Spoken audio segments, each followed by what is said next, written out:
Hey everyone, start करते हैं class 10 का चैप्टर नंबर 6 ट्राइंगल्स। इसका एग्जांपल नंबर 9 करेंगे। एग्जांपल 9 में क्या गिवन है? In figure the line segment X Y is parallel to side AC of triangle ABC and it divides the triangle into two parts of equal areas. Find the ratio AX upon AB। तो हमें यहाँ figure में ABC triangle दिया हुआ है। Line segment XY, जो line segment है XY, ये पैरेलल है AC के। ये दोनों लाइन पैरेलल है।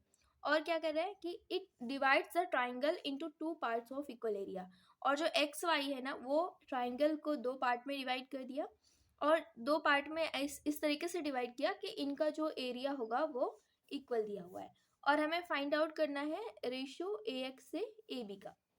तो अगर ये दोनों एरिया इक्वल है, इसका मतलब मैं यहाँ से ये चीज़ लिख सकती हूँ कि एरिया ऑफ जो ट्राइंगल ABC है वो दो इक्वल पार्ट में डिवाइड हो गया है। कौन कौन सा? एरिया ऑफ BXY, और दूसरा कौन सा है? XBY या BXY, प्लस एरिया ऑफ जो यहाँ पे क्वाड्रिलेटरल बन रहा है XACY।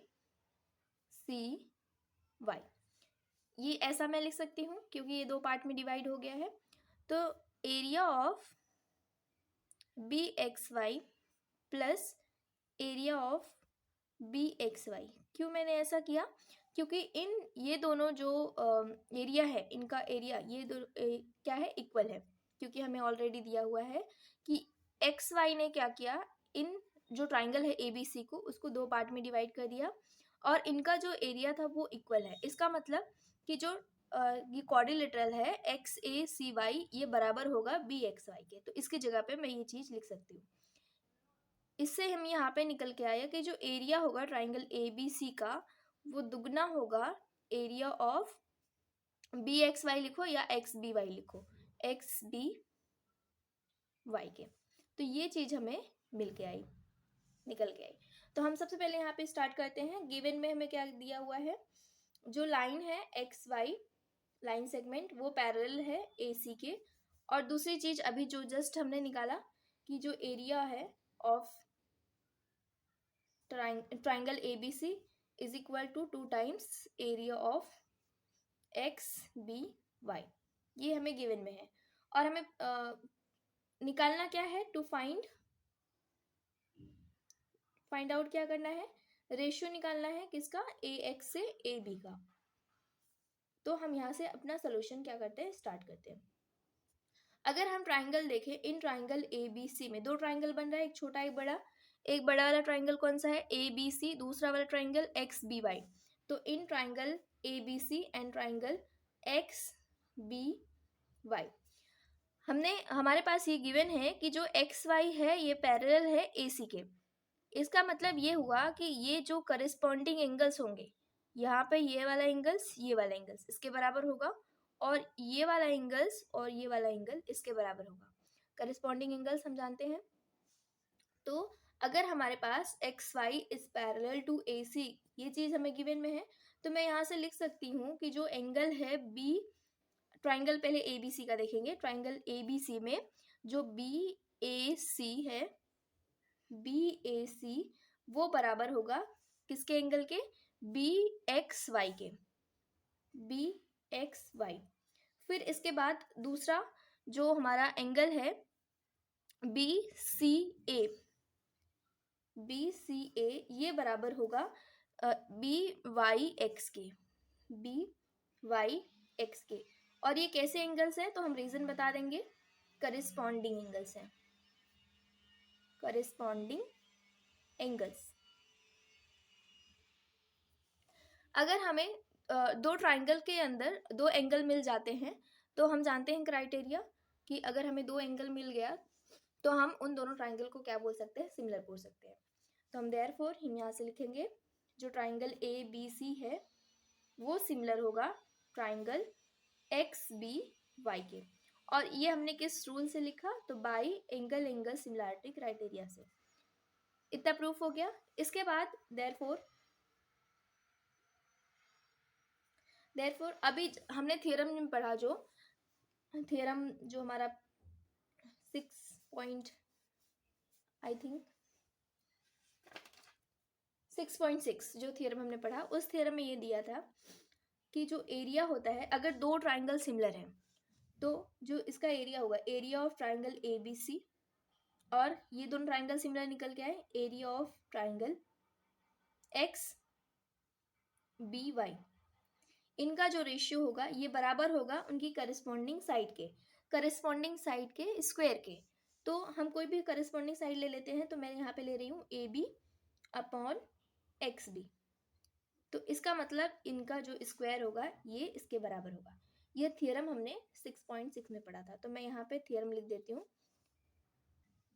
ओके, थ्योरम 6.6 क्या है? The ratio of areas of two similar triangle, दो सिमिलर ट्राइंगल निकाला हमने ए बी सी और एक्स बी वाई, तो इनका जो एरिया का रेशियो होगा वो बराबर होगा is equal to the square of the किसका, देयर करस्पॉन्डिंग साइड, इनके जो करस्पॉन्डिंग साइड होंगे उसके स्क्वायर के बराबर होगा। तो ये हमारा थ्योरम था हमें, जो कि गिवन में था, तो मैं इसको इक्वेशन मान लेती हूँ 1। इसके बाद हमें जो ऑलरेडी गिवन है क्या है, area of A B C is equal to 2 times area of X B Y, ये चीज हमें गिवन में है। तो यहां से हम ये लिख सकते हैं area of A B C upon, ये इधर जाएगा तो area of X B Y is equal to 2 upon 1, ये मैं इसको मान लेती हूँ इक्वेशन 2। ओके, हमारा इक्वेशन नंबर 1 था area of A B C upon area of X B Y is equal to A B upon x B का whole square. दूसरा इक्वेशन था area of A B C upon area of X B Y is equal to 2 upon 1, ये equation number 2 था। तो हम यहाँ से लिखेंगे फ्रॉम इक्वेशन 1 एंड 2 से। अब देखो, अगर ये वाला टर्म सेम दिखाई दे रहा है, ये भी टर्म सेम दिखाई दे रहा है, अगर ये दोनों बराबर हैं तो इसका मतलब ये दोनों भी कैसे हो जाएंगे, बराबर हो जाएंगे। तो मैं यहाँ से लिख सकती हूँ कि जो ए एक्स है, sorry, A B upon x B का होल स्क्वायर, ये बराबर हो जाएगा 2 अपॉन 1 के।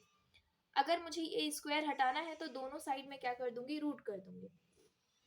तो यहाँ पे रूट करते ही यहाँ पे पावर कट हो जाएगी, तो A x A B upon x B का होल स्क्वायर, मैंने यहाँ पे दोनों साइड में क्या कर दिया है, स्क्वायर रूट कर दिया, तो 2 अपॉन 1 इसका भी, तो 1 अपॉन 2, तो ये वाला कैंसिल हो जाएगा, तो यहाँ से बचेगा A B upon x B is equal to √2, √1 का वैल्यू √1 ही होता है, तो ये निकल के आया हमारे पास A B upon x B is equal to √2 upon 1। हमें फाइंड आउट करना था A x upon A B नीचे है, तो मैं क्या करती हूँ, इसको उल्टा कर देती हूँ, तो यहाँ पे X B upon A B ये बराबर आया 1 अपॉन √2 के। अभी भी हमें इसकी वैल्यू निकल रही है, इसकी वैल्यू कितनी आई, 1, और पूरे की वैल्यू ए बी की वैल्यू √2। तो हम क्या करते हैं, अगर मुझे ये वैल्यू चाहिए तो मैं क्या करूँगी, √2 में से 1 घटा दूंगी, तो मुझे ये वैल्यू निकल के आ जाएगी। लेकिन अगर आपके पास दूसरा भी तरीका है कि आप क्या कर सकते हो, जैसे कि यहाँ पे एक्स बी दिया हुआ है, मुझे ये एक्स बी हटाना है, तो मैं क्या करूँ कि अगर ए बी में से एक्स बी को हटा दूँ तो मेरे पास क्या मिल जाएगा, ए एक्स मिल जाएगा, जो कि मुझे फाइंड आउट करना है। तो मैं क्या करूँगी, दोनों साइड यहाँ से मतलब कि 1 में से माइनस करूँगी, दोनों को 1 में से माइनस करूँगी, तो इससे क्या होगा, यहाँ पे A B cross multiply minus X B upon A B is equal to, यहाँ पे हो जाएगा √2 माइनस 1 अपॉन √2। अब देखो A B minus X B, ये पूरा ए बी, उसमें से मैंने घटा दिया एक्स बी, तो हमारे पास क्या बचा, ए एक्स।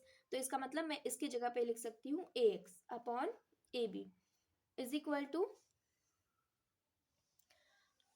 टू यहाँ पे हम देखेंगे √2 माइनस 1 आया है, तो √2 इसको अगर मैं मल्टीप्लाई कर दूँ √2 से, ये नीचे का मुझे हटाना है, तो √2 इंटू √2, हम जानते हैं कि अगर हमारे पास ऐसा हो √2 इंटू √2 हो तो उसका आंसर कितना आता है 2, तो जब मैंने इसके अंदर मल्टीप्लाई किया आंसर आया 2, और √2 इंटू 1 माइनस साइन लगाया जैसे कि जैसा है, और यहाँ पे आया √2 अपॉन फिर से वही √2 इंटू √2 क्या होता है 2 होता है।